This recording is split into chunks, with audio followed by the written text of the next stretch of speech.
I love you. Have a good day.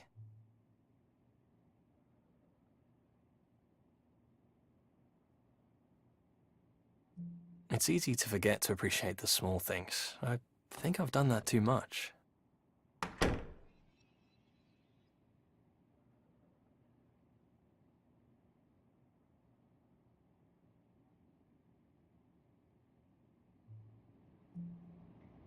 I should have looked at this view more. I'll do that from now on.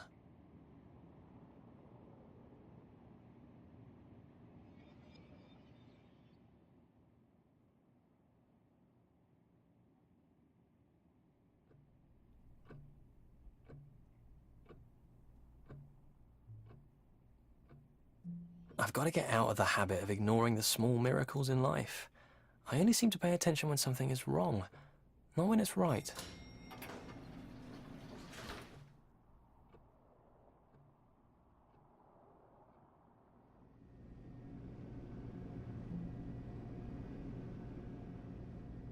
Even an elevator is a minor miracle. Someone invented this.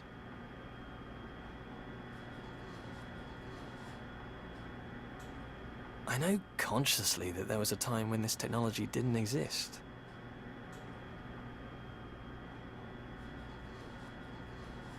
It's just so hard to see beyond the present.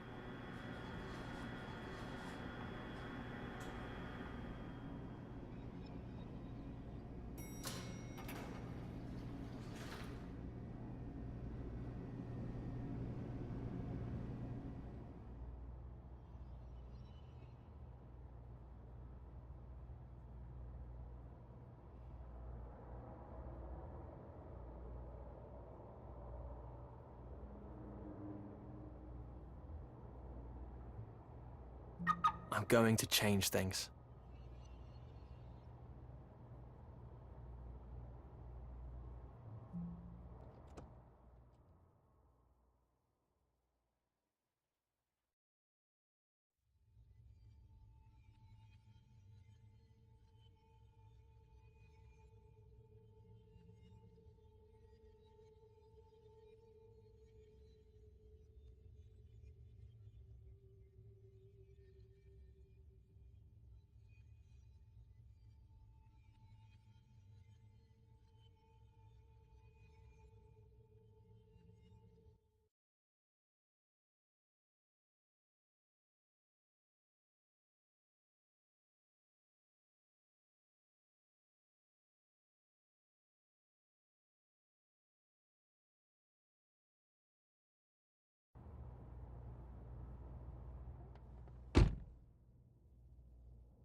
I don't want to lose what we've got to by not paying attention to it.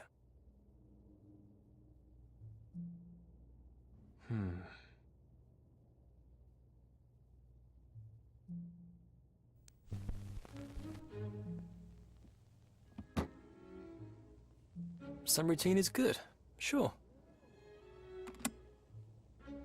Other patterns, they're just habits with no meaning.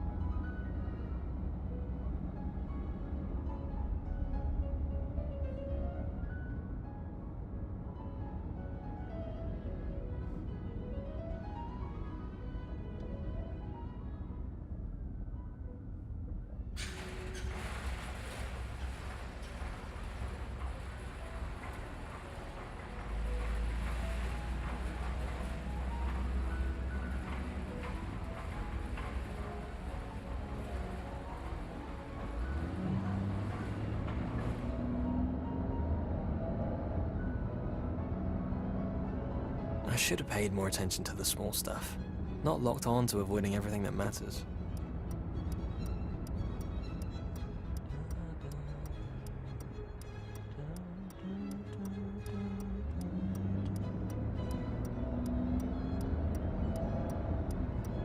Things are okay, but they're not going anywhere.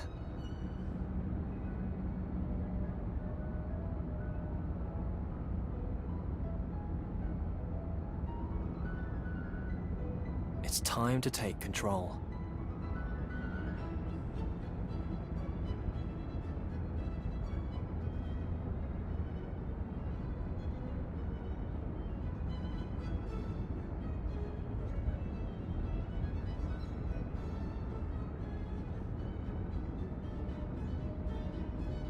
I can't think how often we chatted there, talking late into the night.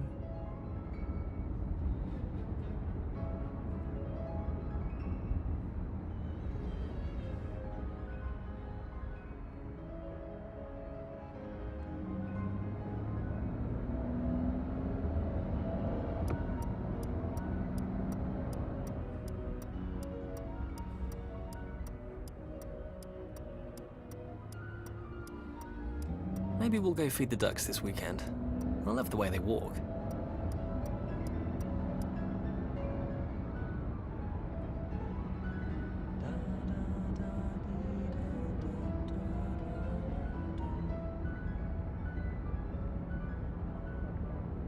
I'm happy with him.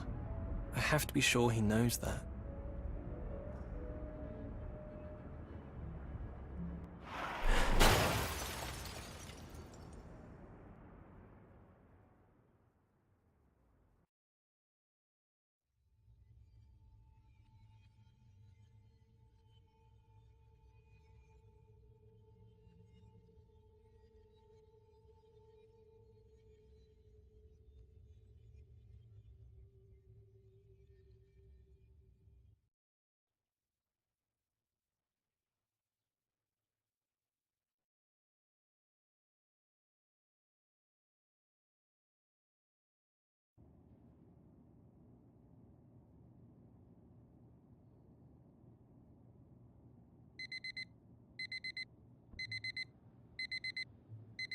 Patterns.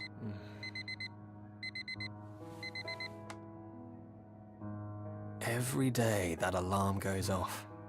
I should change the tone on it. Though, Harry always sleeps through it, so that's something.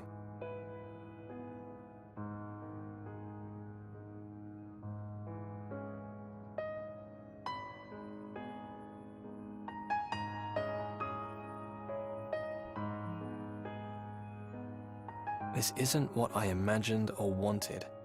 Drifting through one day after another.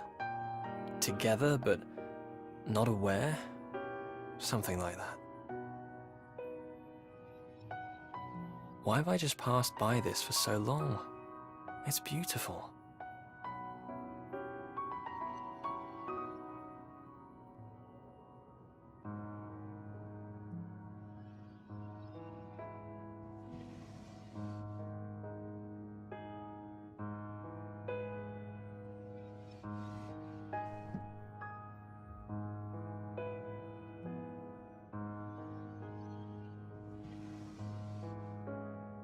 This t-shirt is Harry's favorite on me. I reread the same books time and again. It's comforting, I guess.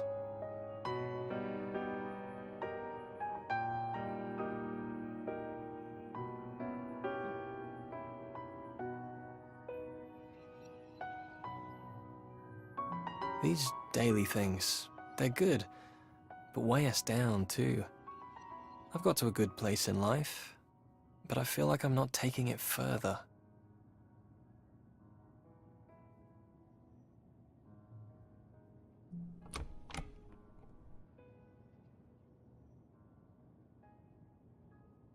Even here I get into patterns. Bathroom first, then kitchen for breakfast. Maybe I should change that.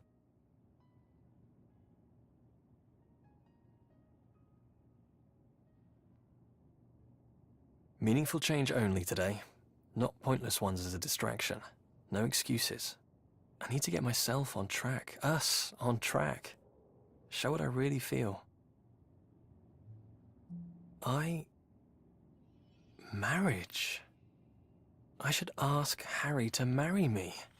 I want to be his husband.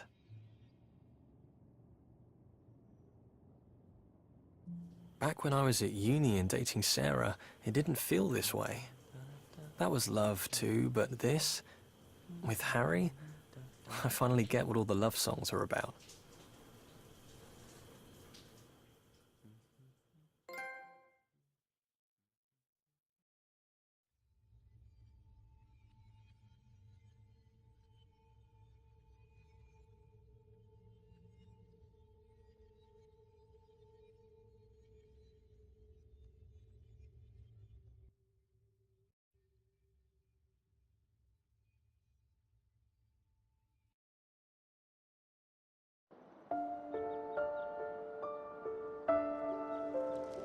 It was the first day at university. I was terrified. My parents drove me up to the student village. The back of the car was stuffed with everything that I owned. I tried to look confident. It was faked. I'm not sure anyone noticed either way.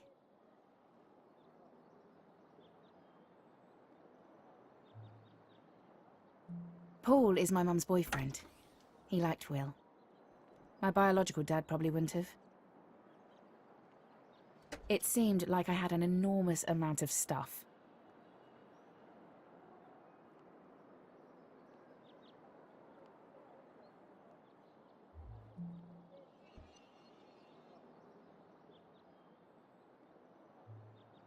I think Mum or Paul must have picked up the keys from somewhere. Weird that I don't remember how we got them now. I went up first.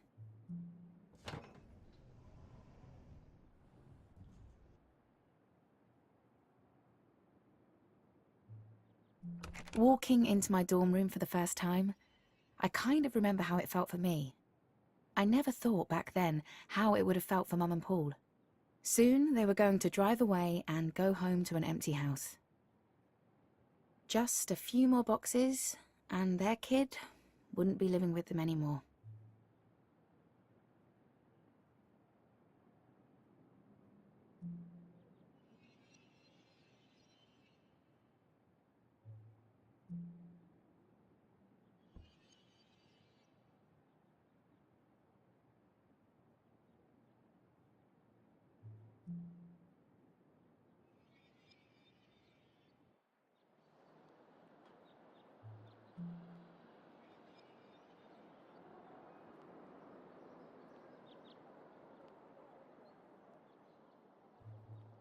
I was floating through unpacking, thinking about that space upstairs. My room had probably the cheapest carpet in the world. It was awful. They might as well have painted concrete, but it was my room, and amazing. You remember how that felt? Having control for the first time. I felt terrified, but excited too. Though mostly just lost. I didn't realise everyone felt the same.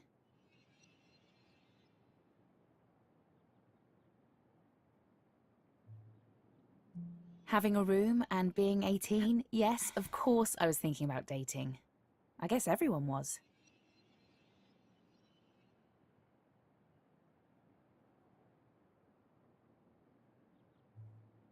I think everyone felt like they weren't good enough, like the others all had some secret that made them confident and sexy.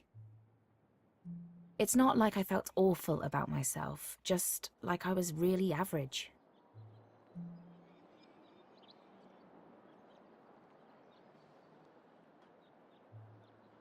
It wasn't like the heavens opened and shone down a ray of sunlight onto his face when I first saw him.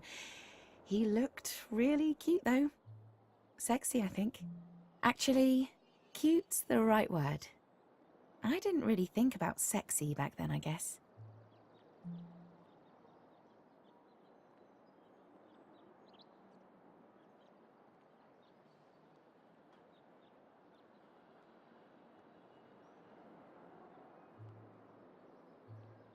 It's funny to think back, like this, now.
Will must have been in the lectures over the first few weeks, but I didn't notice him, if I'm honest.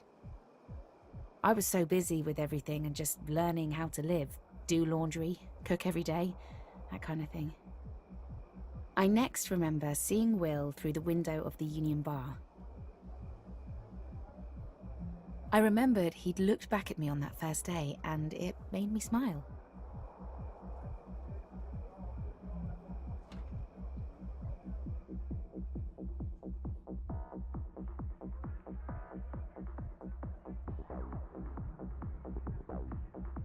The music scene was good back then. Blur, Pulp, Elastica, Thingy, Suede. All those bands were great. Not that the Union played them much. It was more dancey in there. Fridays at the Union were always the same. Crowds of people, the windows steaming up completely, and sticky floors. I kind of miss it.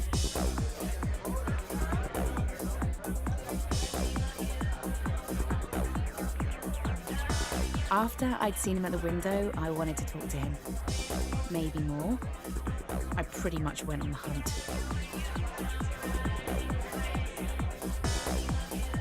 It's tricky when you're not very tall and the lights are low. It was hard to spot Will in the crowd.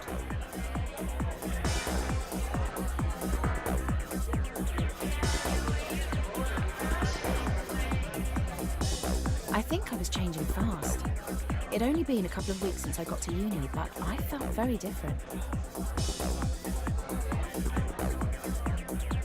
Will always gave me a good vibe. I know that sounds weird, but there it is. He just felt like a good person. He was too.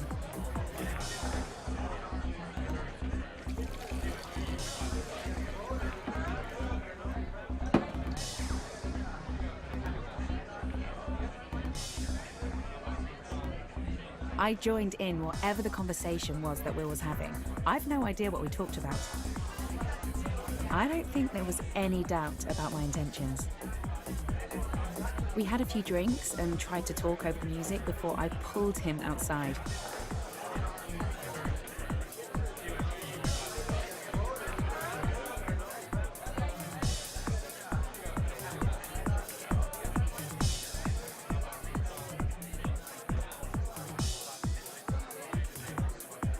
You know the feeling, the rush of anticipation? I was getting that so much.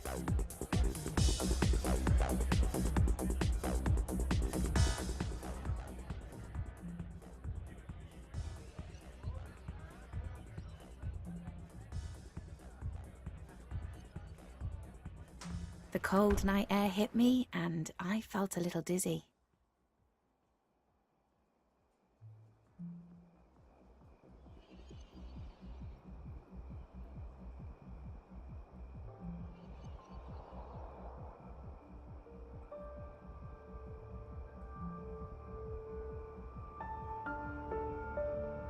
And that was when he first kissed me.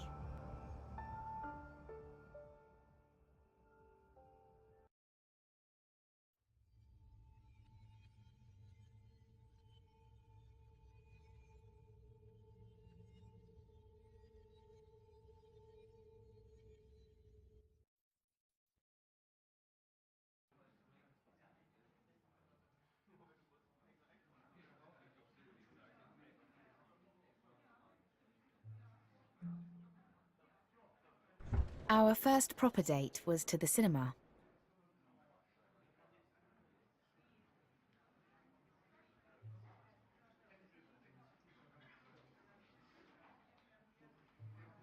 We sat in the middle, surrounded by people. I felt nervous to touch him with all the people nearby.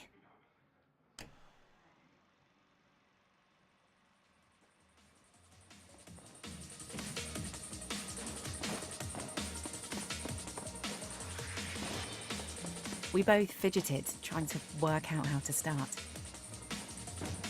I wanted to hold his hand, but he seemed to shy away. Or maybe he didn't intend that. I shifted in my seat a bit, letting my leg touch his. I was so smooth. I kept on trying to look at him from the side to see if he was looking at me.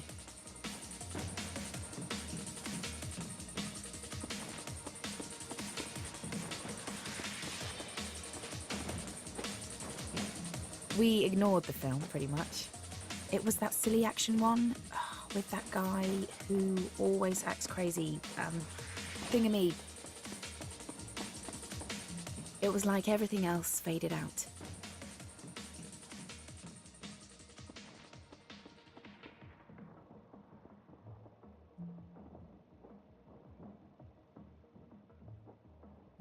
I put my hand on his leg, he turned to me and did that shy smile of his.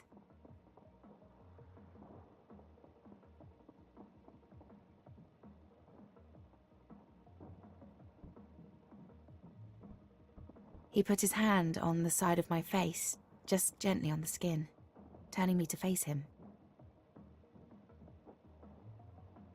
He closed his eyes and kissed me, placing his lips softly onto mine. We sat with our fingers locked together for the rest of the film, and when it was over we walked out, still holding hands. Even as we left, there was something else there. Did you ever have a love that you felt so strongly that you knew it had to end? Will always gave the impression of confidence, like he always had a grand plan. I wish I knew if he saw that end coming too, like I felt it was. I don't know if that would have made how it went any easier.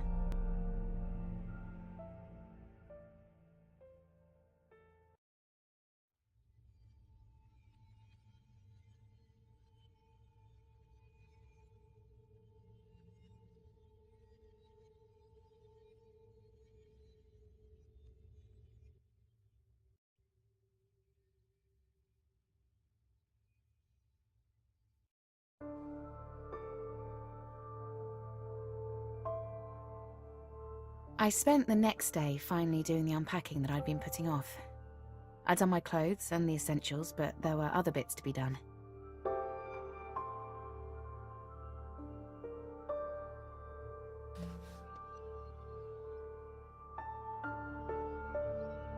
I hung up a tasseled cloth scarf that was my mum's. She's a bit of a hippie.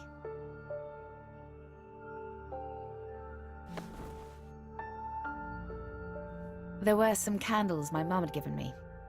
Will was coming over later that week and I was falling for him, so I thought I'd make it more cozy in there. Is it weird to tell you this?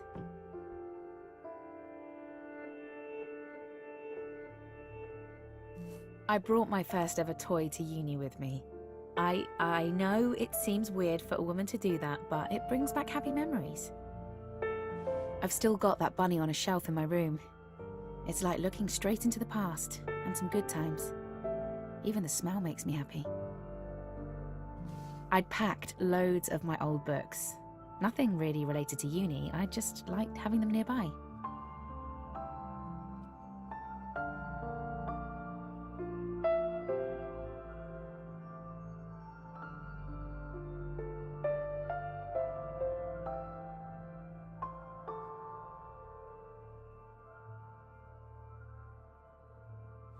I kept on changing my mind.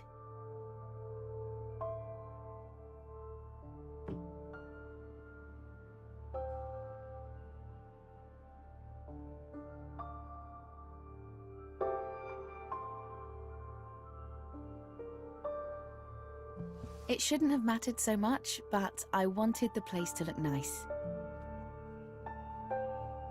I must have spent ages just shifting stuff around. The little choices are important. I guess it didn't make any difference really, but I was happy when I was sure I'd got it right.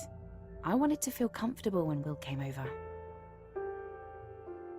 Will and I, it felt like a Romeo and Juliet kind of thing, and just as likely to burn us both as to make us happy. But what a lovely way to burn.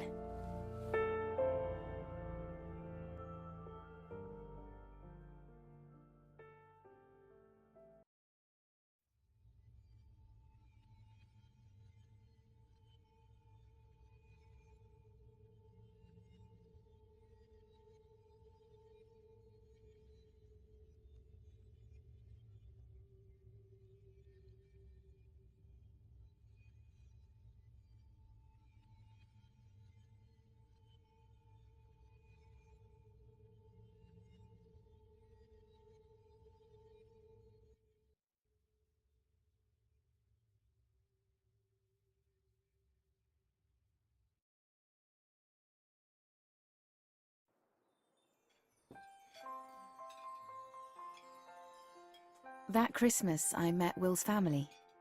We'd been together for 4 months. Do you remember me there? I was head over heels in love with him. I didn't say much in case I blurted out something wrong to his family.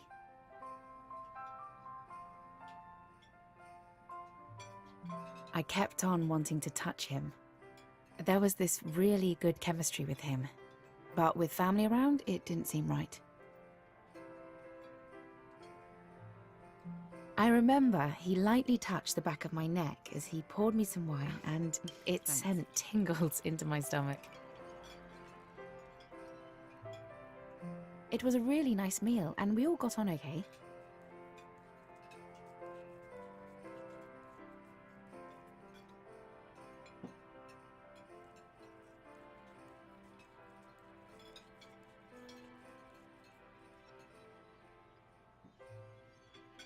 You only get to make one first impression, so I probably should have worn something else. I felt quite self-conscious.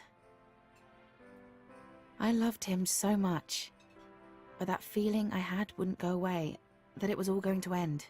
That Christmas Day, though, I felt like we had a chance.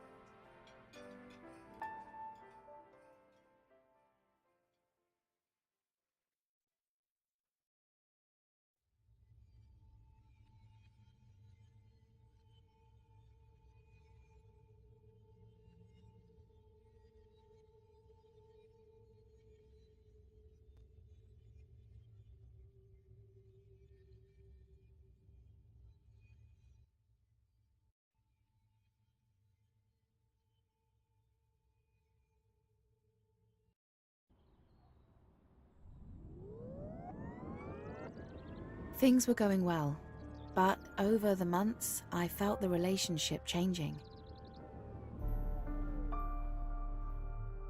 I think we both could feel that an end was going to be inevitable. But we still were in love. We were in love, but lonely too. Feeling like the only people in the world. You cherish the other person, but you long for another life too. Maybe I didn't mind Will getting closer to Harry because it felt like our own love was too much for two people. We would watch videos in bed together, or whatever was on the TV. Coronation Street had a transgender character. It wasn't something I'd thought much about before. I'd never had to think about my sexuality much. I'm straight, and as far as I knew, my friends up until that time all had been too. I just accepted Will for who he was, regardless of his sexuality. It's funny to tell you this now, but I was never jealous of Harry.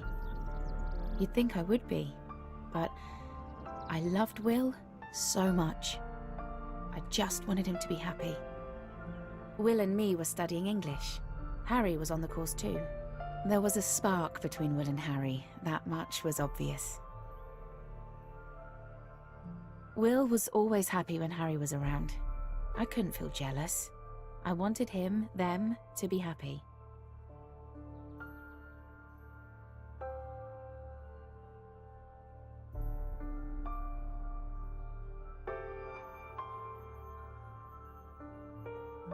I'll never forget that time, seeing their friendship grow.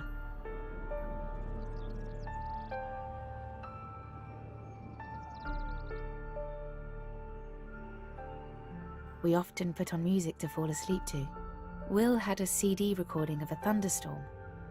The sound of the rain was relaxing, but there were a couple of bits of thunder that would make me jump.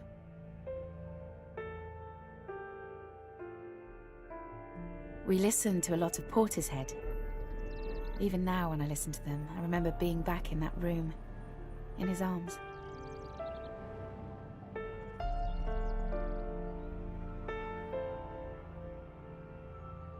As the months went by, we went out less.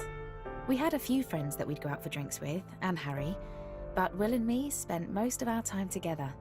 It still makes me smile, thinking of that room and those days. It might seem odd to you, but it was my suggestion. I told Will to ask out Harry. I loved him, I knew it would make us all happy for Will to have Harry in his life. It was something he needed to do. I feel lucky. How many times in your life will you be sure you've helped a person find their true love? Though it was rough. For a long time, I wished that true love had been me.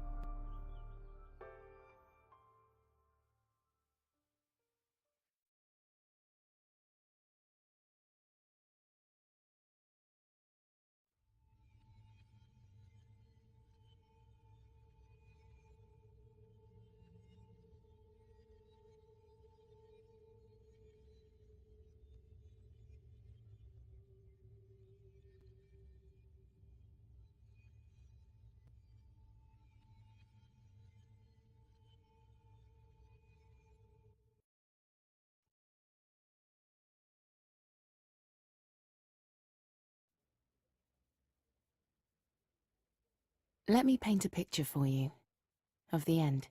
Will had been seeing both me and Harry at the same time for about 6 months. I can see you think that sounds weird, but it really wasn't. We were all open, safe, and honest about it. The picture. It was October, and we met in the basement of the Royal Oak. Smoking was still allowed in pubs, and the faint smell clung to everything. It was that old, heavy pub furniture. There was the muffled sound of the George Street traffic.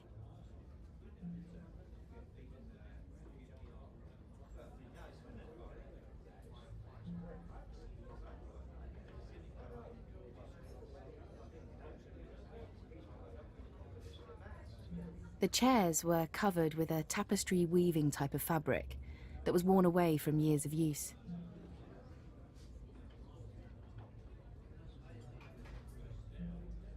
I knew what I was going to say to Will. I had a friend before uni who was having boyfriend problems and asked me what love is.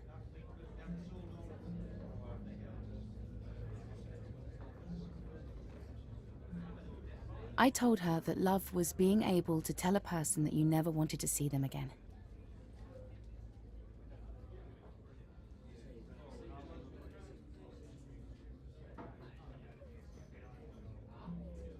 Even though it broke your heart to do it, you would tell them to leave you because it was right.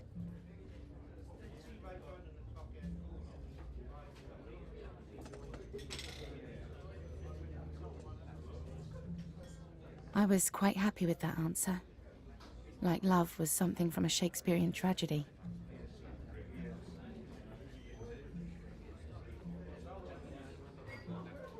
I don't know why they asked me. I'd never been in love when I said that. I didn't think I'd have to do it myself one day.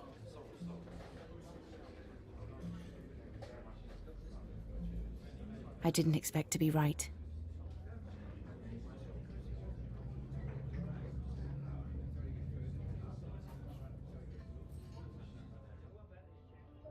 We need to talk. Oh? This needs to change.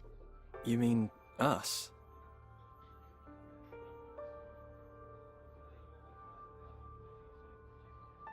I feel like I'm getting in your way.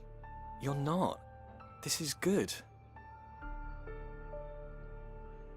Sure, but I don't know if it's good for you. I'd like to be the one making that choice.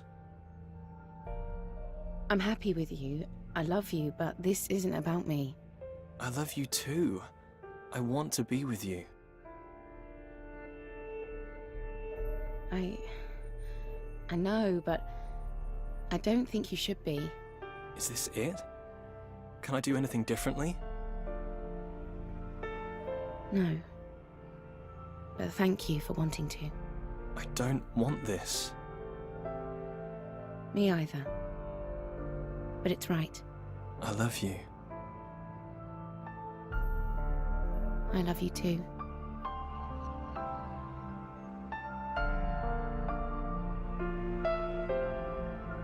I loved him so much.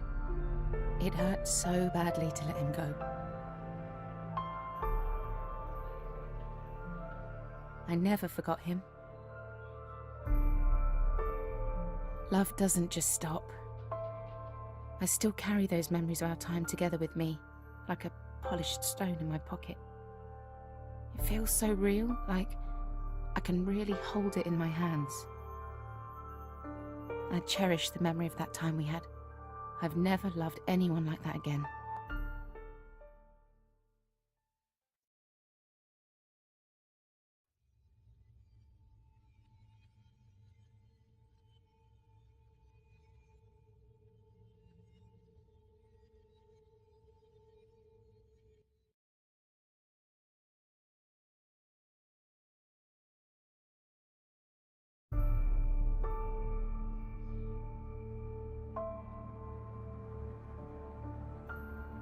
It took me 2 years to get over Will. I could see him falling in love with Harry. Soft and deep love, not like the fire we had.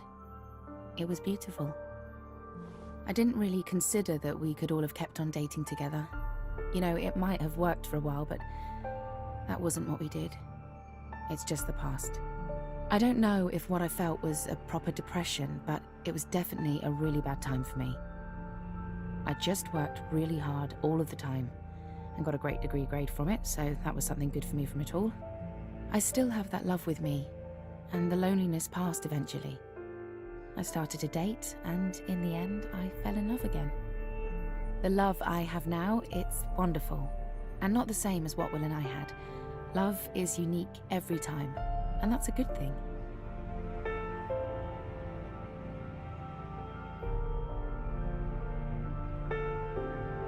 The way Will and I were together was something amazing, a special time that changed me. It didn't matter that it wasn't forever, it was right exactly how it was.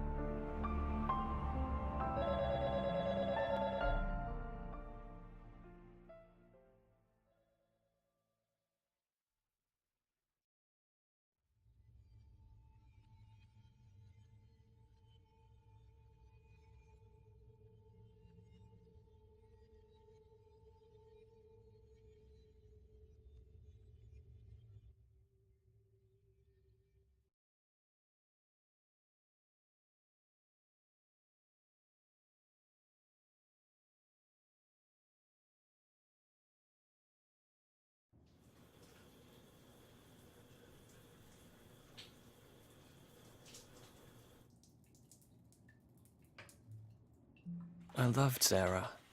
I still do, but not the same as I did then. We go for drinks a few times a year. She's wonderful. It's easy to see why we dated. The breakup was hard for me, but worse for Sarah. Would it have been easier for her if Harry was a woman instead? Actually, knowing Sarah, probably not. It wasn't about that.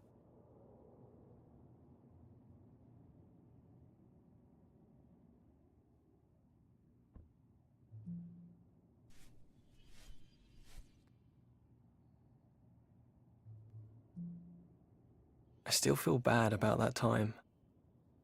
She tells me not to worry, but I do. And what if I do it to Harry, in the end?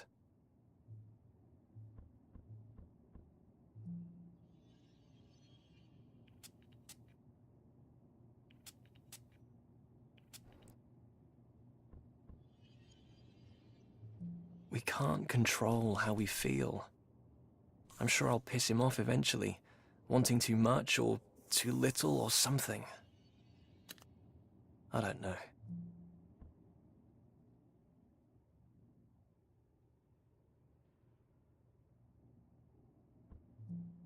I don't know what I'd do if I hurt Harry like that. He deserves someone amazing, and I still look at other people. That's normal though, right?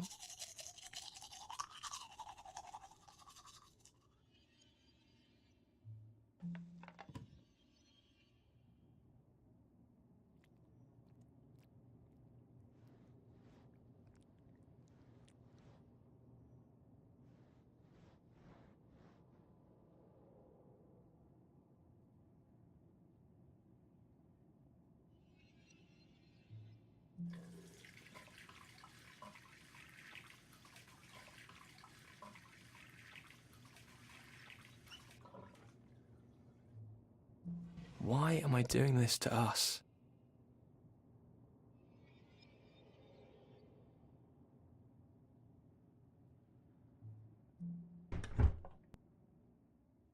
He'd be an idiot to marry me.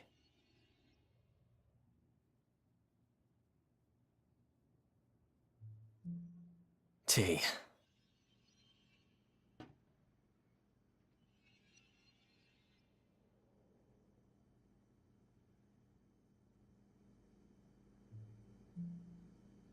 Tea solves everything, if you believe my grandma.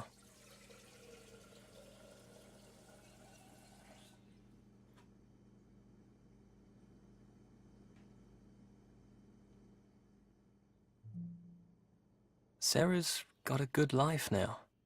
Her new guy is nice. I might break Harry's heart too. Perhaps I should just end it now. Man up. That's what my grandma would have said.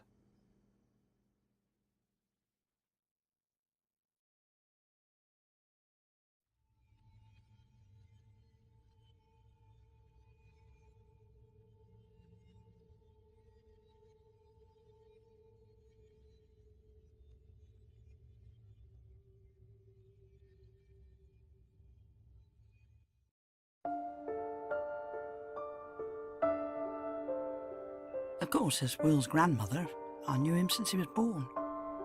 I visited him in hospital on that first day. I still remember the day that James, that's Will's father, handed my grandson to me. He was such a handsome boy from that first moment. Back in the 1980s, James was running 3 pubs in London. He was quite into that punk thing and looked a terrible state to me. I would babysit Will as often as I could to make sure he had someone normal in his life. Sharon was an art teacher. She always had her nose in a magazine full of pictures. It's not the way to inspire a young man to a career, if you ask me. Sharon had some problems with the birth, so Will was an only child growing up. He played by himself a lot. Sharon, Will's mother, met my James when he was working in London. She's American. They broke up for 3 years, and she took Will to America with her. There was always music playing when I got to the house. Some awful racket. Not the sort of thing a child should be hearing. I always turned it off. It's good for a young boy to be outdoors, but Will never really liked that when he was young. James liked such strange books, full of horrible things. I remember him telling me about one with rats everywhere. I really don't see the appeal. I suppose I sound old-fashioned, but there are appropriate ways to raise a child. I only wanted Will to grow up happy and normal.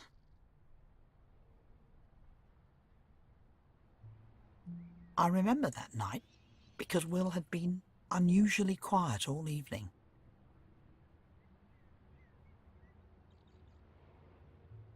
He had been in a fight at school. It started because a boy had been picking on a girl, calling her names because of her dark skin. Will had tried to stop the other boy, but he had been punched in the stomach. I asked him if he had cried, and he said yes. I told him that big boys don't cry. I remember him asking me then, what do big boys do when they're sad? I told him that when he grew up, he would be a good man, able to stand up for others. I suppose I didn't answer his question. Even though he was hurt, I told him he was right to try to stop the bully.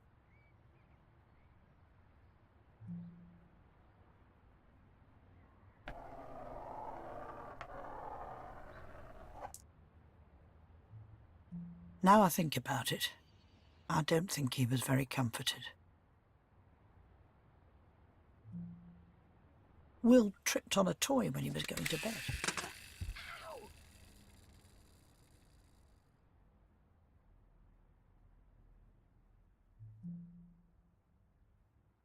I remember carrying him. He was trying so hard not to cry. He was so small in my arms. I've never forgotten that feeling.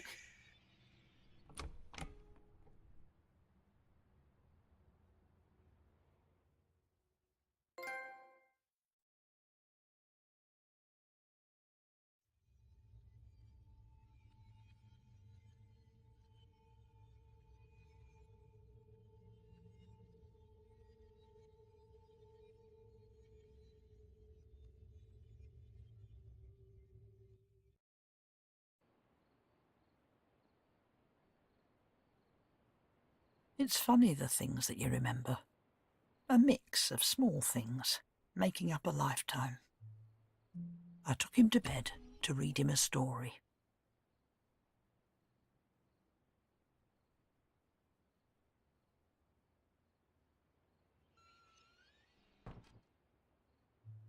He went through a phase of being scared of ghosts. Sharon would buy him ghost storybooks, and he had that pop-up haunted house book too. I always looked carefully to reassure him.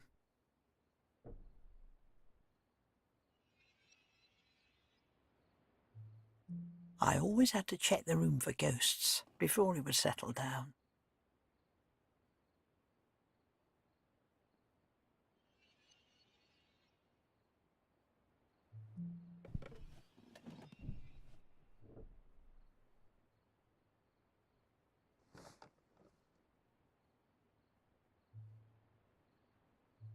I remember that night because I promised him then that I would always be there for him, to protect him regardless of anything. He probably thought I meant about ghosts, but I meant it for everything. It's not the kind of promise you forget.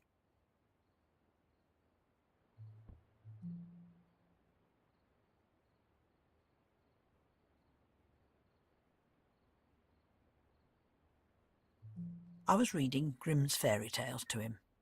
I liked those much more than the new versions that they kept on coming out with back then. There was a short, very strange story that night called The Ungrateful Son. I think it went something like this.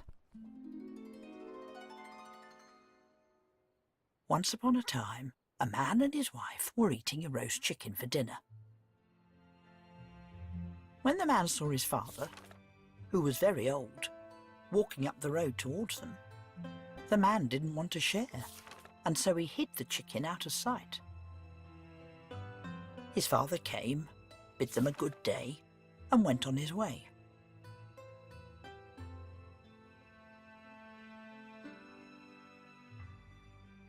The man was very happy, and so told his wife to put the chicken on the table again. But the chicken had transformed into a giant toad, which leapt onto the face of the man. The toad wouldn't leave his face, and hissed at the wife when she came near, so she didn't dare approach to help. The man had to feed the toad every day from then on, or it would bite his face, and he never rested for the remainder of his life.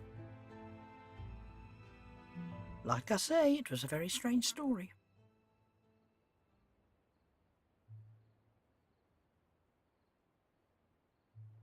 Will was asleep before I finished it, which was probably a good thing.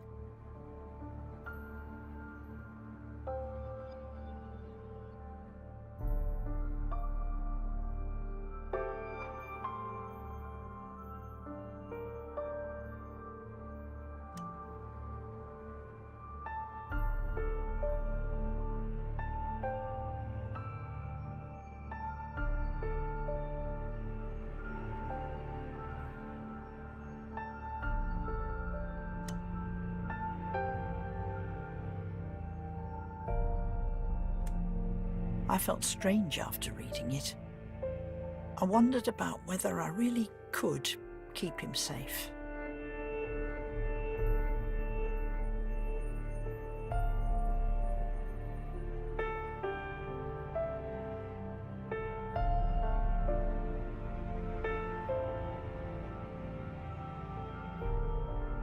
I knew I would do my best to help him find his place in the world. Any other grandmother would try to do the same. I could still see him sleeping there now, like it was only yesterday.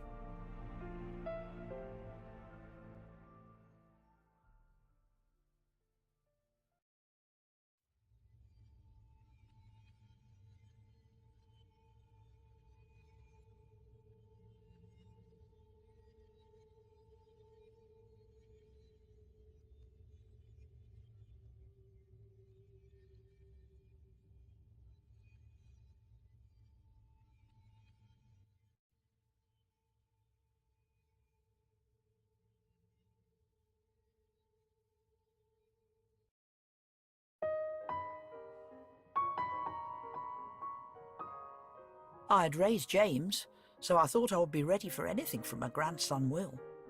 But I wasn't daft enough to think that it would be easy. The world changes so fast.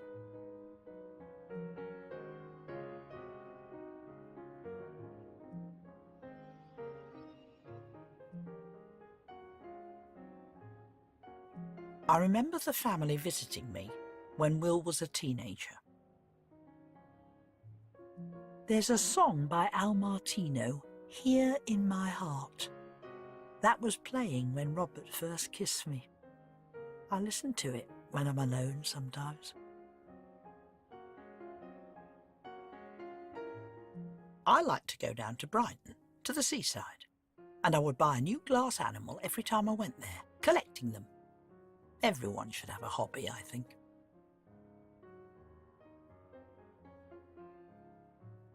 My husband Robert died when Will was young. He was a good writer, but I do wish he had tried a bit harder. Still, I loved him. We've family over in New Zealand. I went to visit them after James had grown up. We still write letters to each other, at Christmas, you know. It's important to stay in touch with your family, even when we're so spread out. We were all waiting back then for Diana to divorce Charles. It had been such a scandal after that television interview that she did. People seem to believe that all us old folk want to talk about is the weather. So I started the conversation. I see that Diana is in the news again. It seems like she's never out of it these days. It's about time she stopped keeping everyone waiting. I think it's sad. She was bullied into all of this from the beginning. I could have handled the rest of the conversation better. I lost my temper a bit. Sharon sat there, not saying anything, which was worse than her joining in, but I could imagine her American take on the whole thing. James wasn't much help. He's always held liberal views on things. I wish I'd never even started the conversation. They didn't want to hear my opinion. "Excuse me, I'm going to make some tea," I said. No one offered to help.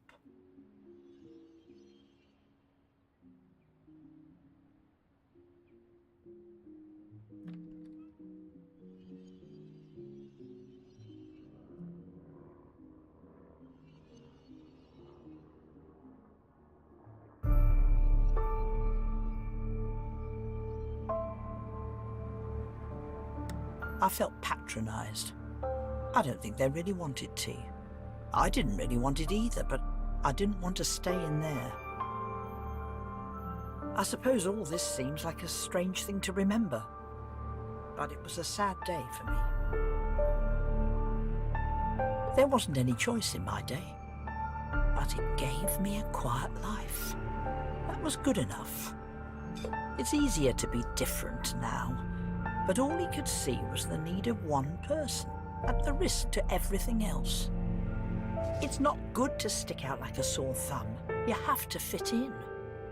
James and Sharon were both adults, but Will...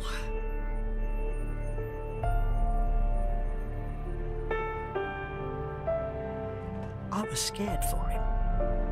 He had all these views about things, and it was dangerous. I was scared for Will. I didn't want him to stand out and end up worse off. I let the tea brew. And I cried for him. He was young, but he was old enough too. He was going to make mistakes, and I wouldn't be able to stop him.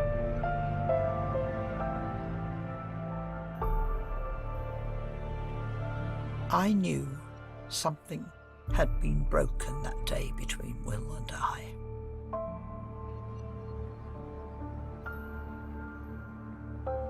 I took a deep breath and pulled myself together. It's not the done thing to let others see you get upset.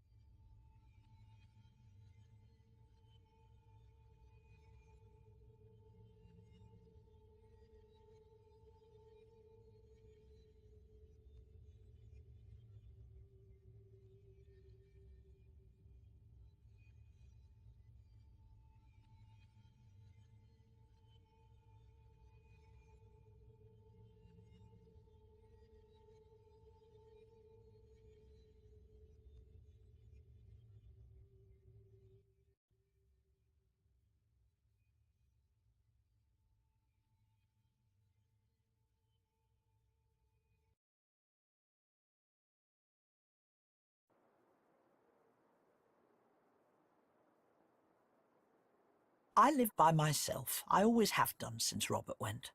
I had felt this was acceptable until then. Feeling distant from your family is the most awful thing. It's the strangest feeling of mourning. My generation has different values. Oh, goodness, I know that. But I very much believe that they are good.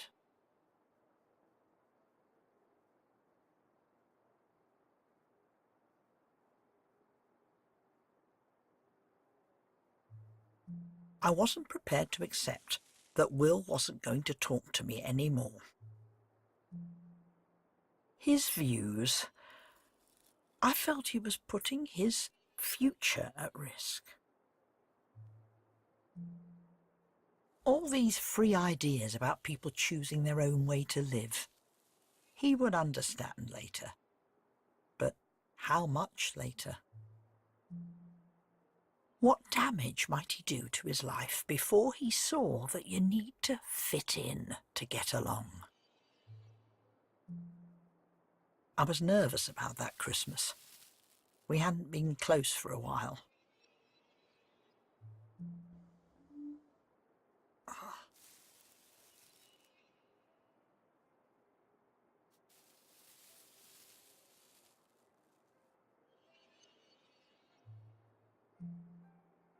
I remember a Christmas after Will had gone to university, but we were all coming back together for the holiday. I kept in touch with a lot of friends. We didn't have email, of course, but even now they just aren't as good as a real letter.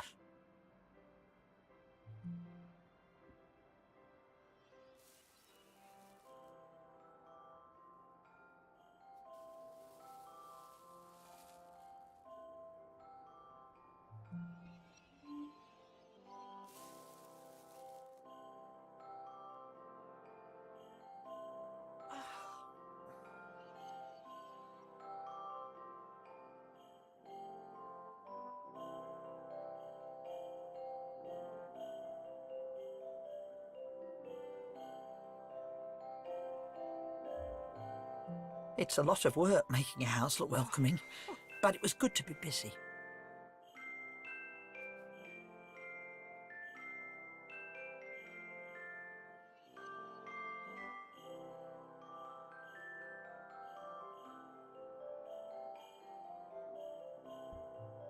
I wanted the house to look perfect. Will was going to bring a girlfriend, Sarah, and I wanted her to get the right impression.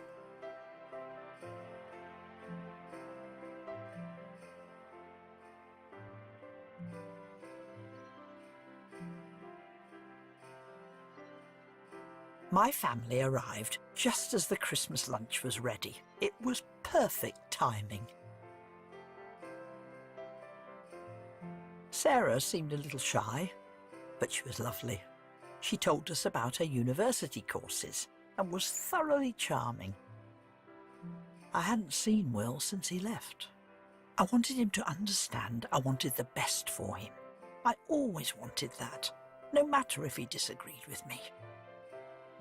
I mentioned that Sharon took Will away for 3 years to America once, didn't I? Yes, I think I did. He was only 10. I missed so many important years. James is most definitely Robert's son.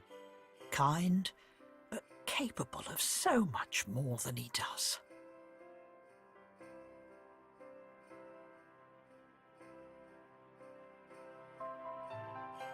Will was a perfect gentleman.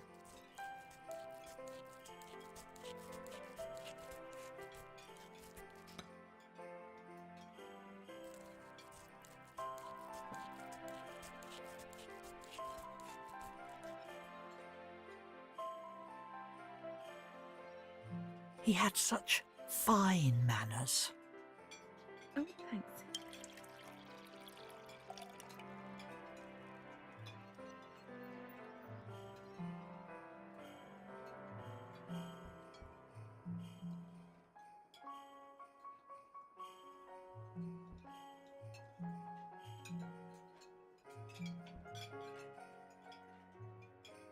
It filled me with pride and hope to see him that day. He was becoming the man I had hoped he would be. Sarah seemed like such a lovely match for him. He would have a happy, normal life. But that was the last time I saw her.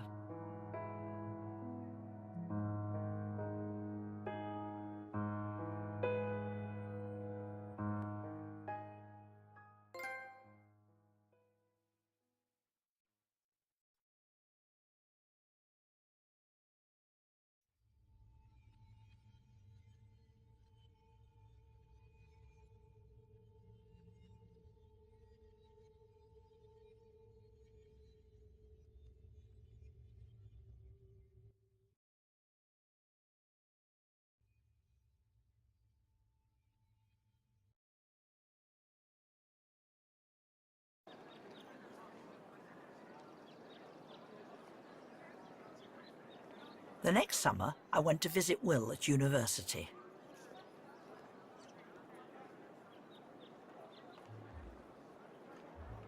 I always like to arrive on time. It's just polite.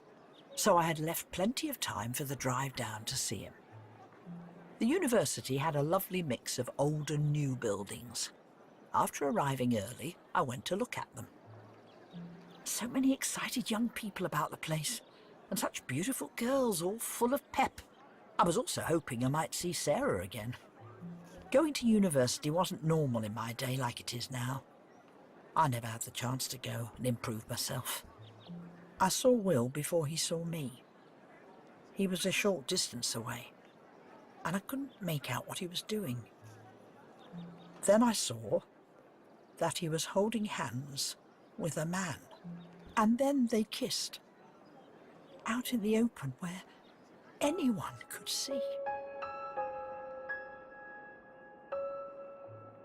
He went and did that after everything I had tried to teach him. I knew that all those liberal views would get him in trouble.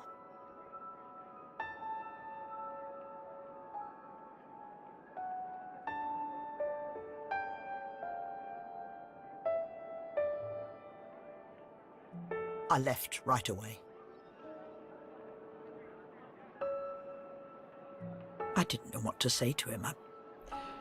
I just couldn't think of anything. Will didn't see me. What was I supposed to do?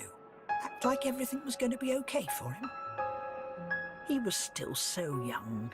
There are people out there who won't accept that sort of thing. The university suddenly seemed like an ugly place to me. All that entitlement and sense of smugness. It was full of children running around abusing the freedom that my generation worked hard to earn for them.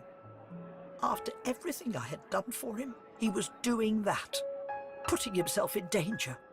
I felt so angry with him and with everyone there. That sort of thing.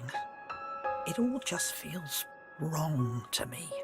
Sorry, but that's just the way I feel about this.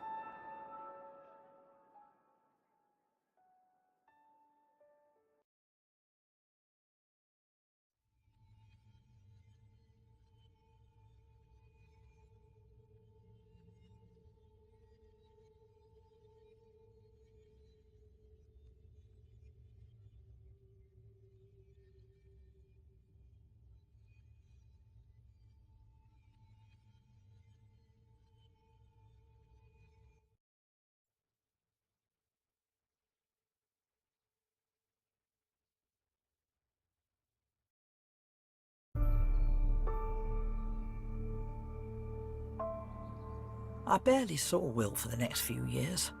I couldn't bring myself to talk to him. It was silly of me, I suppose.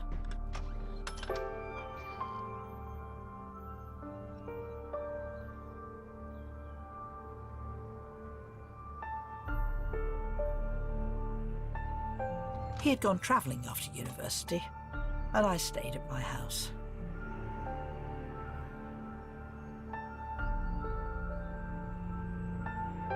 Being alone in a house by yourself. I said my husband Robert died when Will was young, didn't I? Being alone can make you live in the past. You watch the world change without you.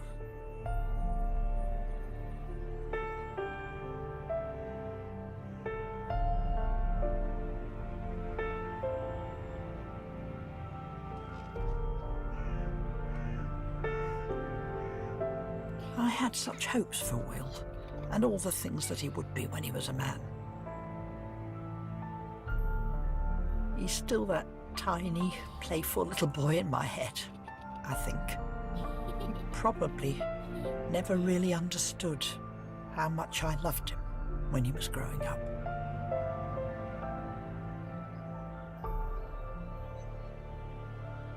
But life goes on. I was in the garden. Things do have a habit of getting overgrown if you leave them too long.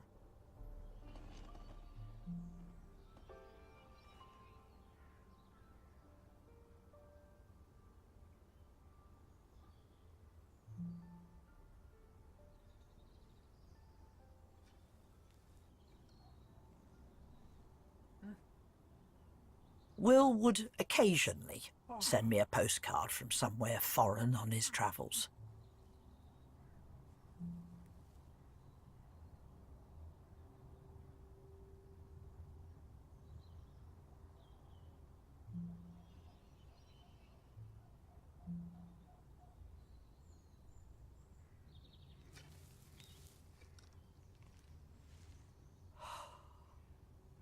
I was still angry at him, but I worried too. He was just off somewhere, before the travel writing became his job.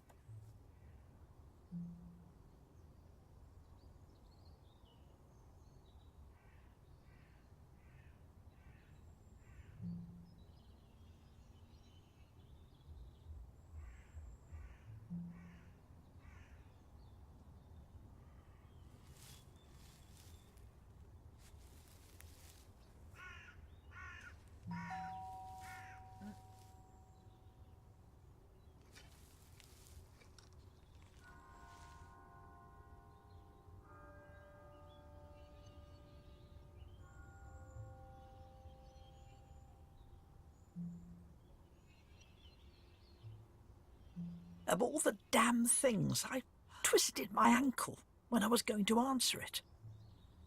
I lay there feeling like a complete idiot.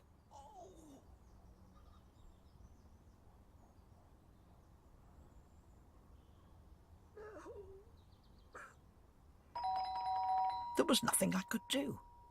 I tried to move, but it hurt too much. I called out for help.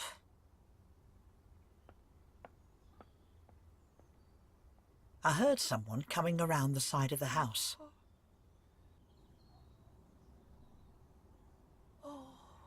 It was Will. coming to visit me. He'd come back from travelling.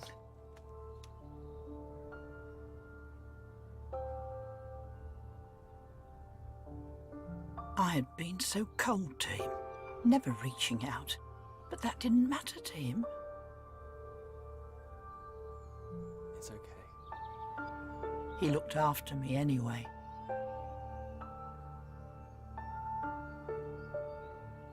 I saw the kind boy that I knew, inside the man he had become. I don't claim that I'll ever fully be able to approve of some things. Let's get you inside. But inside, he really always had been the man that I wanted him to be. Kind and strong. I'd missed that, blinded by only one part of him. He was still everything I could have hoped for. He was even kind to a fool like me. I'll never forget that.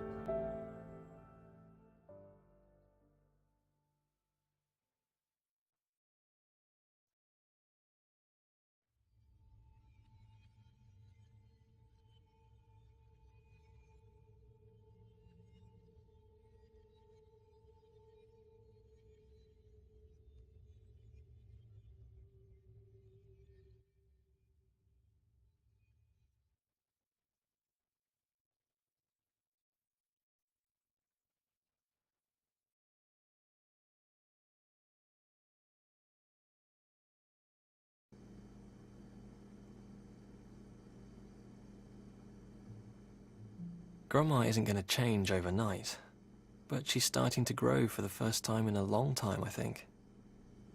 I guess she feels like she's losing something, but sometimes we need to let go to be able to move on.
I'm a person massively in love.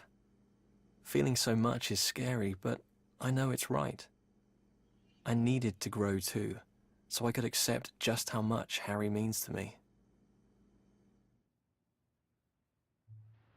Marriage is the right choice. I've held back too long with him, thinking about what would change. But that's meaningless, really. I know I want him in my life forever.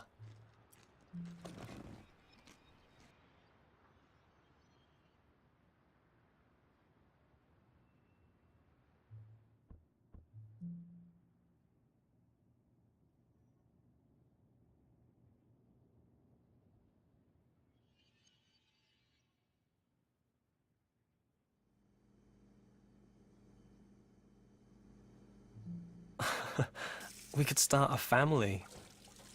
Actually, that's not a bad idea. One thing at a time, though, hey?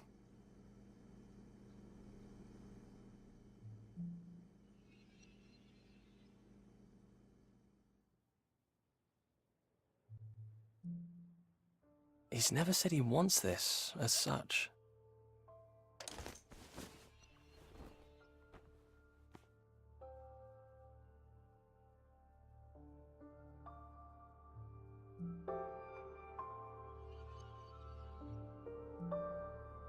I think Harry wants a family. We'll talk about it. I think it would be good.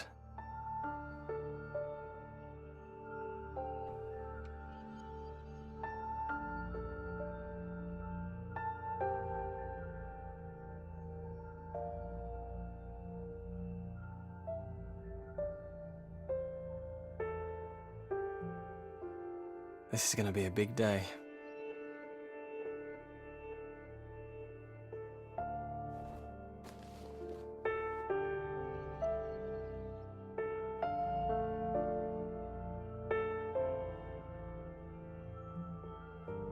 I'll need these.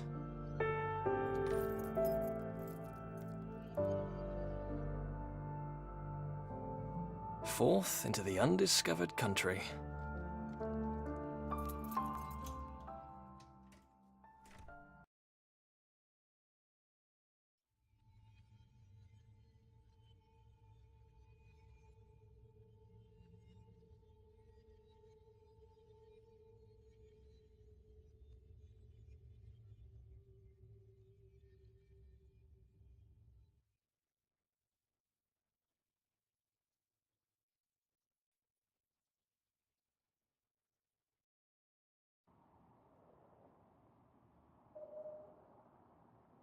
I love you. Have a good day. It's easy to forget to appreciate the small things. I think I've done that too much.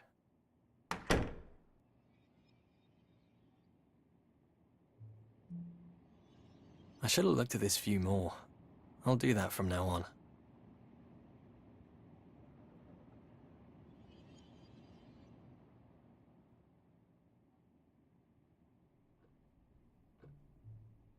I've got to get out of the habit of ignoring the small miracles in life. I only seem to pay attention when something is wrong, not when it's right.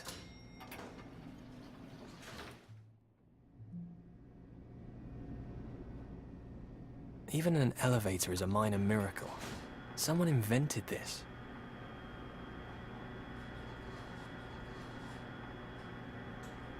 I know consciously that there was a time when this technology didn't exist.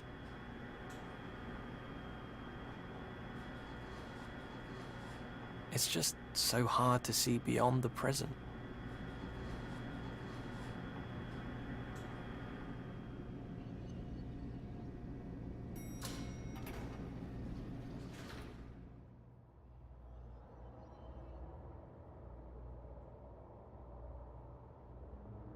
I'm going to change things.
I don't want to lose what we've got to by not paying attention to it.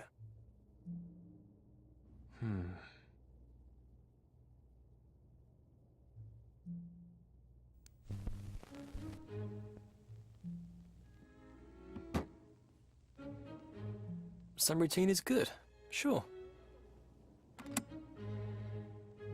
Other patterns, they're just habits with no meaning.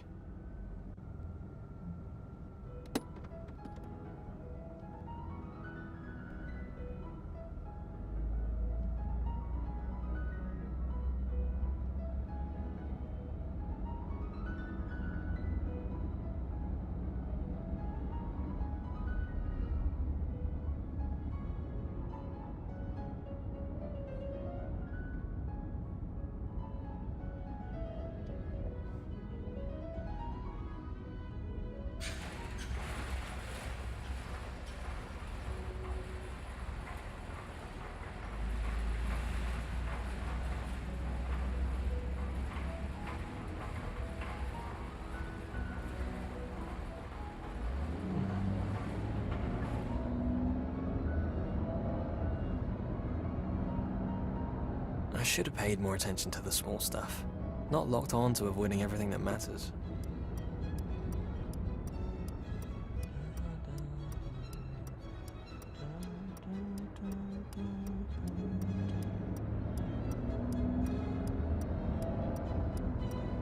Things are okay, but they're not going anywhere.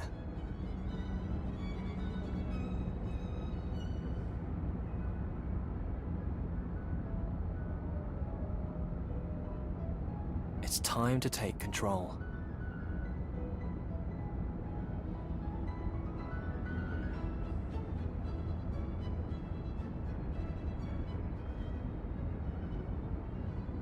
I can't think how often we chatted there, talking late into the night.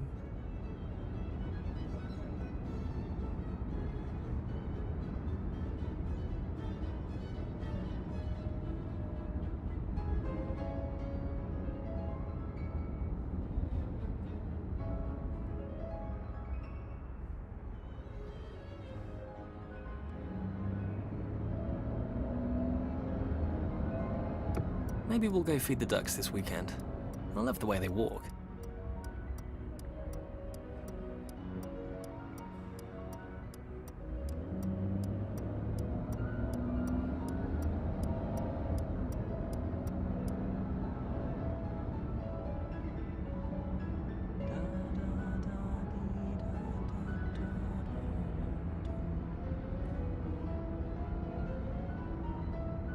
I'm happy with him.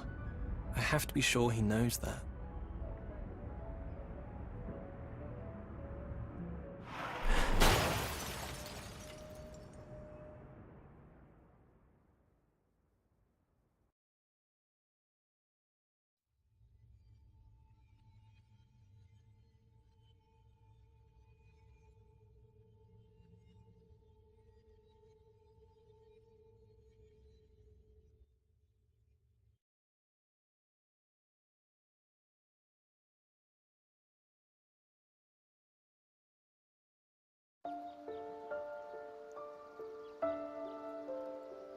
Sunday was always our day together. We worked too much during the week to see each other often, so on Sundays we would go to feed the ducks. I wish we hadn't worked so hard.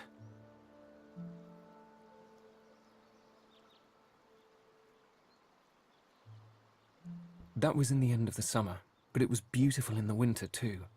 It was away from everything else.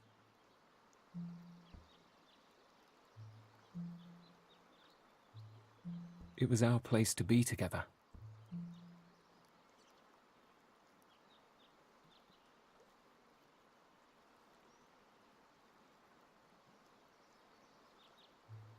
It's silly, really. There's nothing here that doesn't make me think of him.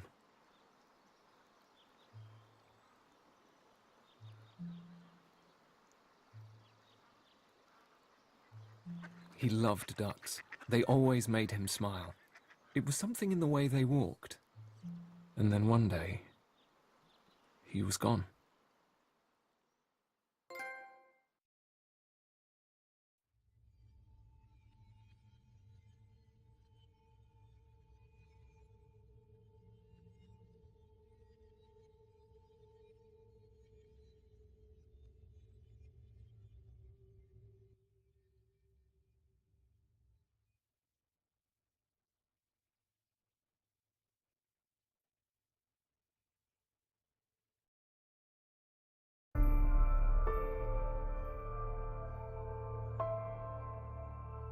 I don't know yet whose fault the crash was, but he was driving. He was alive in the ambulance. But they say he never woke up. I think I prefer it that way. He was dead by the time I got to the hospital. Everything here reminds me of him. I need to clear it all away.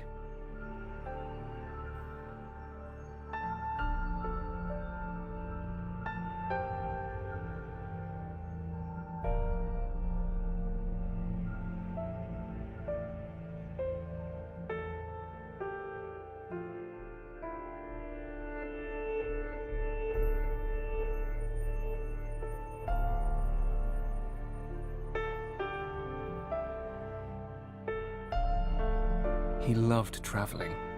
I was the one who collected the souvenirs. I wanted to make this our home. It's only mine now. And I don't really want it anymore.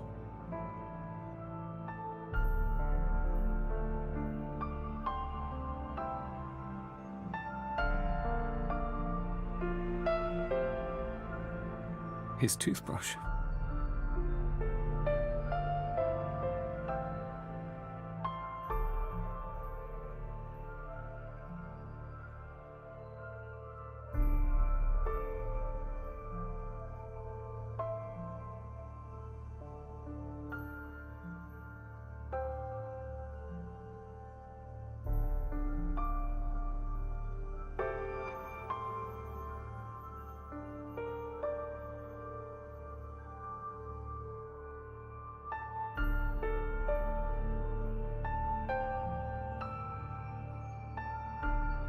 Sometimes he would read to me at night.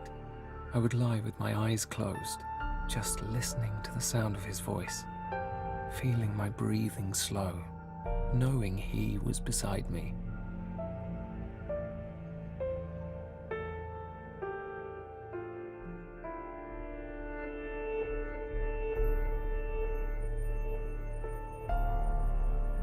When friends come to visit me, they speak to me in a quiet voice, as if a loud sound might startle me. They ask about the missing objects.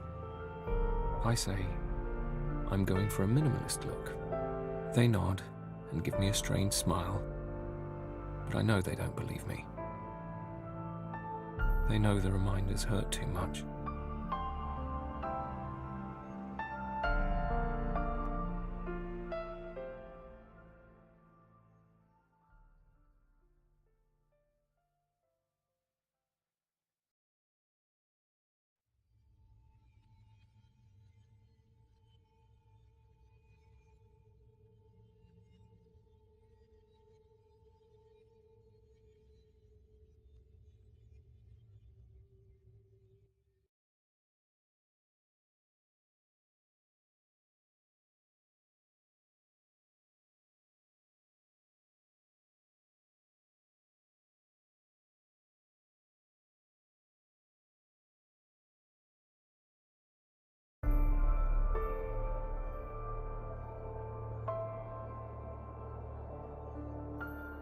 I've been walking more since he died.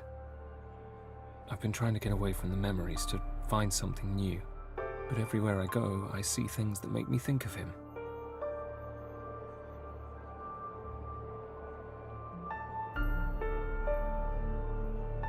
When you have a table for one, do they remove the other seat, or just leave it there?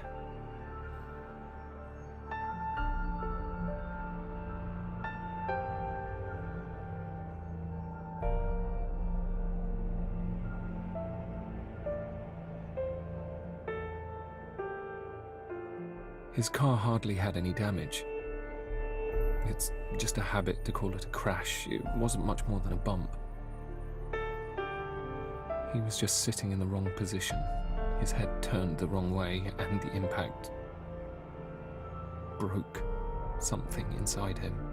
The doctors say it was a 1 in 1,000 chance. I think that's supposed to console me, but I just don't understand how.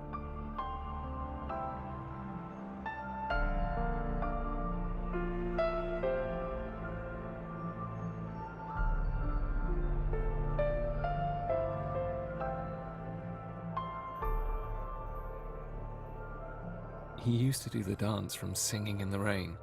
He was terrible at it, but he liked making me laugh. I decided to stay inside more.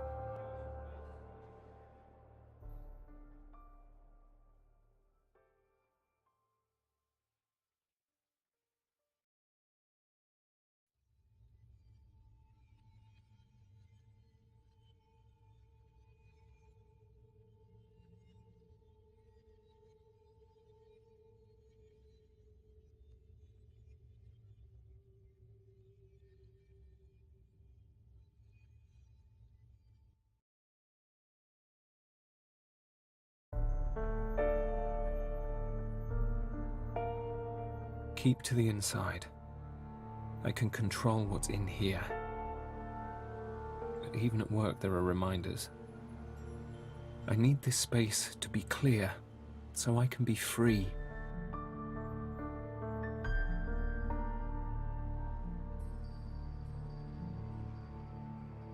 He'd want me to be happy, But I can't be. Not living like this. How are we supposed to go on in their absence?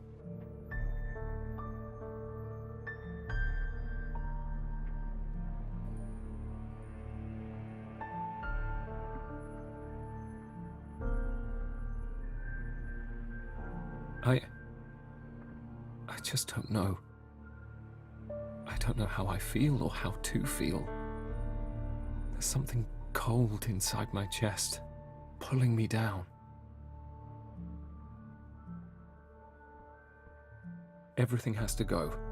I'll clear it all away and start again.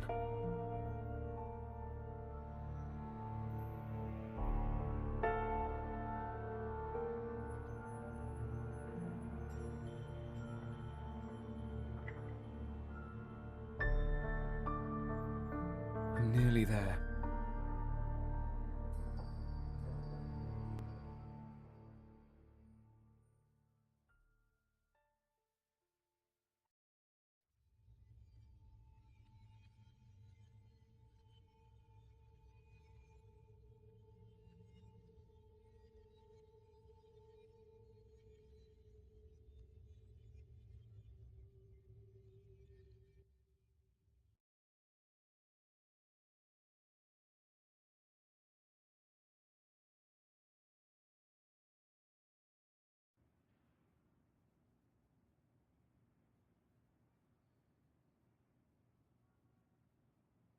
It's all gone. He's gone.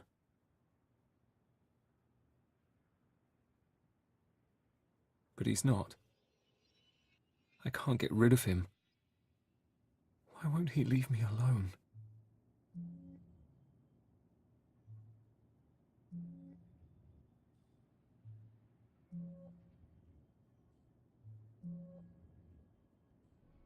I'm different now.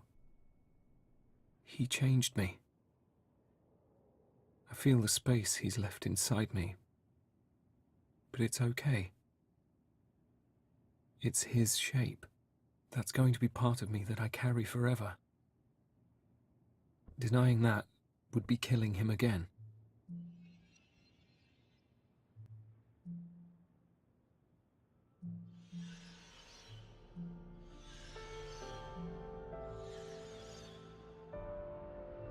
It's okay to long for him still. But I know it's okay to live again too.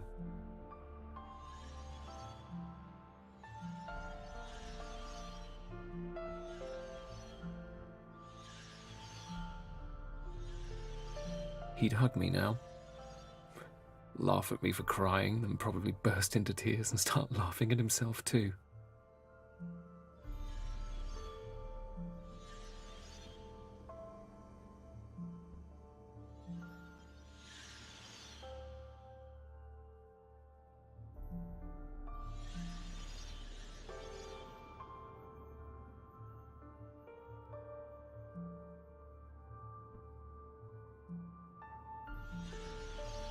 I can still hear his voice reading his favourite books to me as I drifted off to sleep.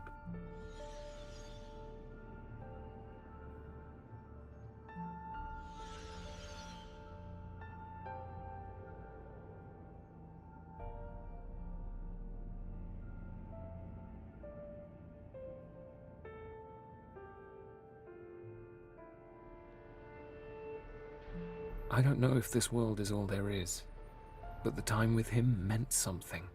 It was special to me. That time will never happen again.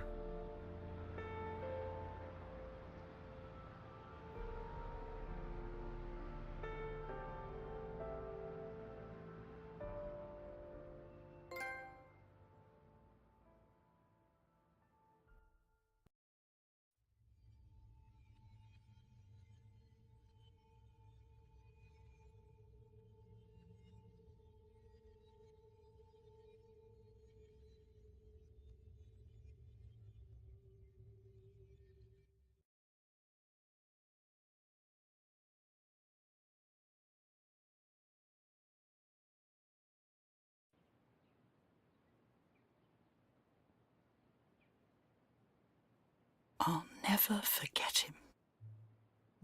He reached out to me when I had pushed him away.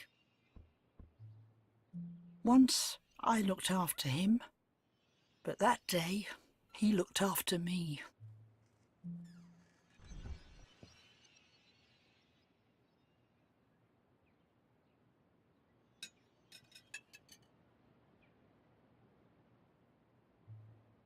Everything was changing fast. He was changing too, becoming mature. He showed me things I had never seen before. Okay, so this is He the often house. visited over the years.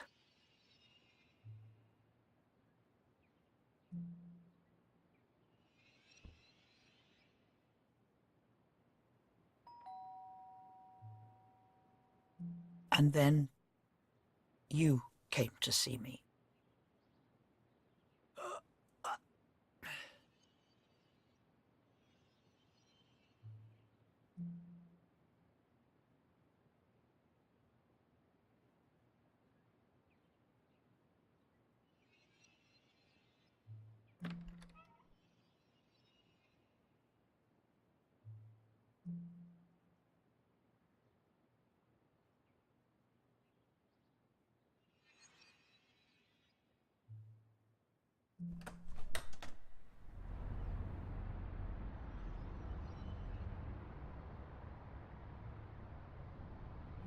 And then you told me what had happened.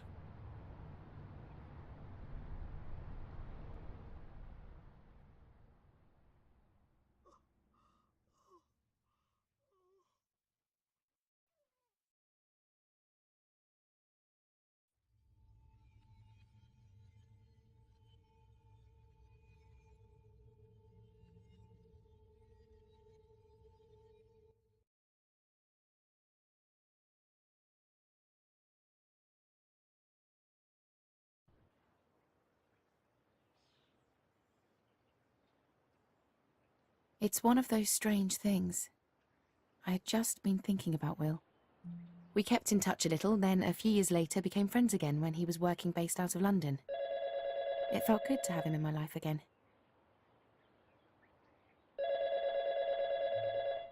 He talked about his job, his family. He often spoke about you both. He told me how happy he was.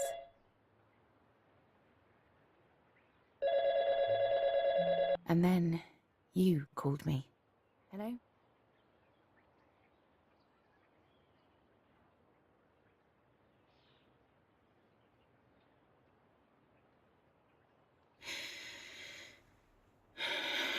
He was happy at the end.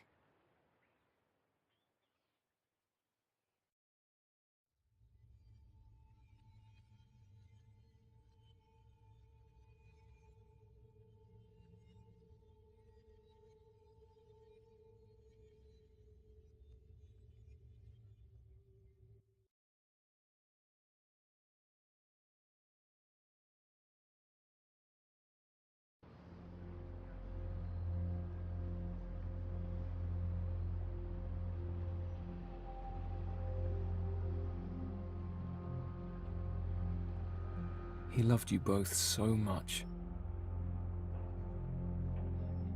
I keep on thinking I see him, or feeling like he's just sitting reading in the next room. It's silly, really.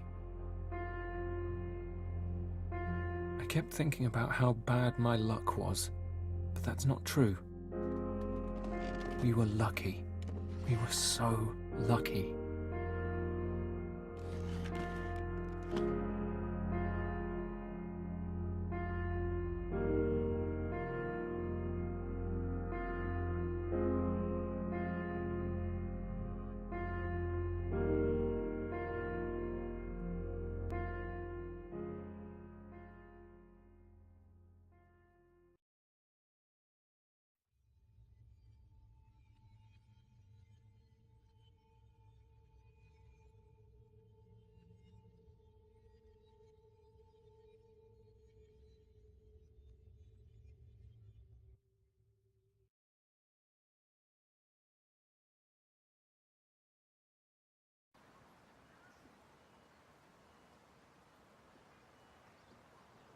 After we had talked, I went back to the park, to the place where Will and I had spent so much time together.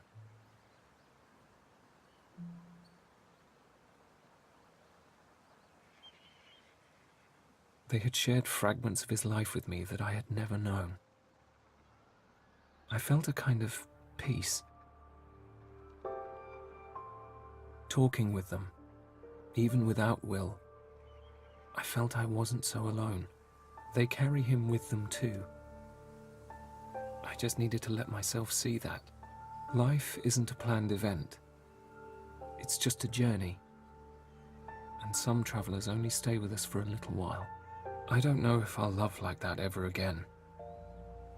But to have felt it once, and to know that love is real, that's enough for me.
Patterns.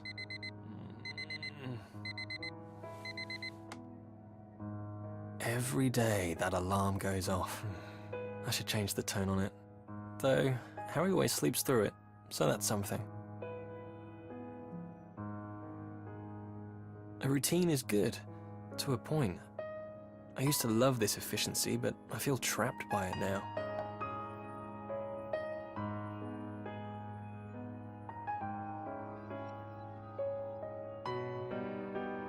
Why have I just passed by this for so long?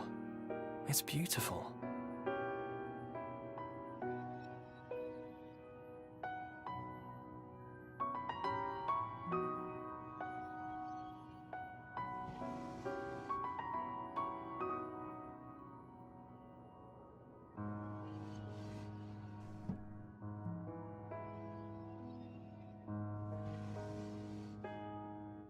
I think I'll wear this one. It's Harry's favorite t-shirt on me. I reread the same books time and again. It's comforting, I guess.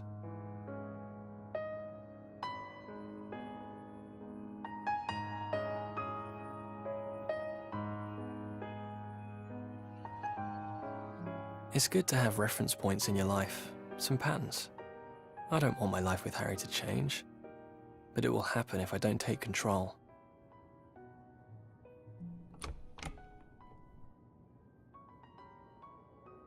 I usually go to the bathroom first, but I could live dangerously. Maybe I should have breakfast first today. Living on the edge. Every change helps. Tea.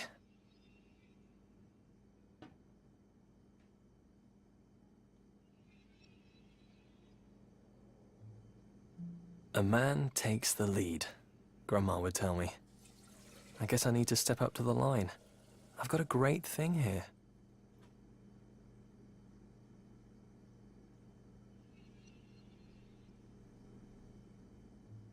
I don't think she meant this, but she's right. I should take the lead. I should ask Harry to marry me. I want to be his husband.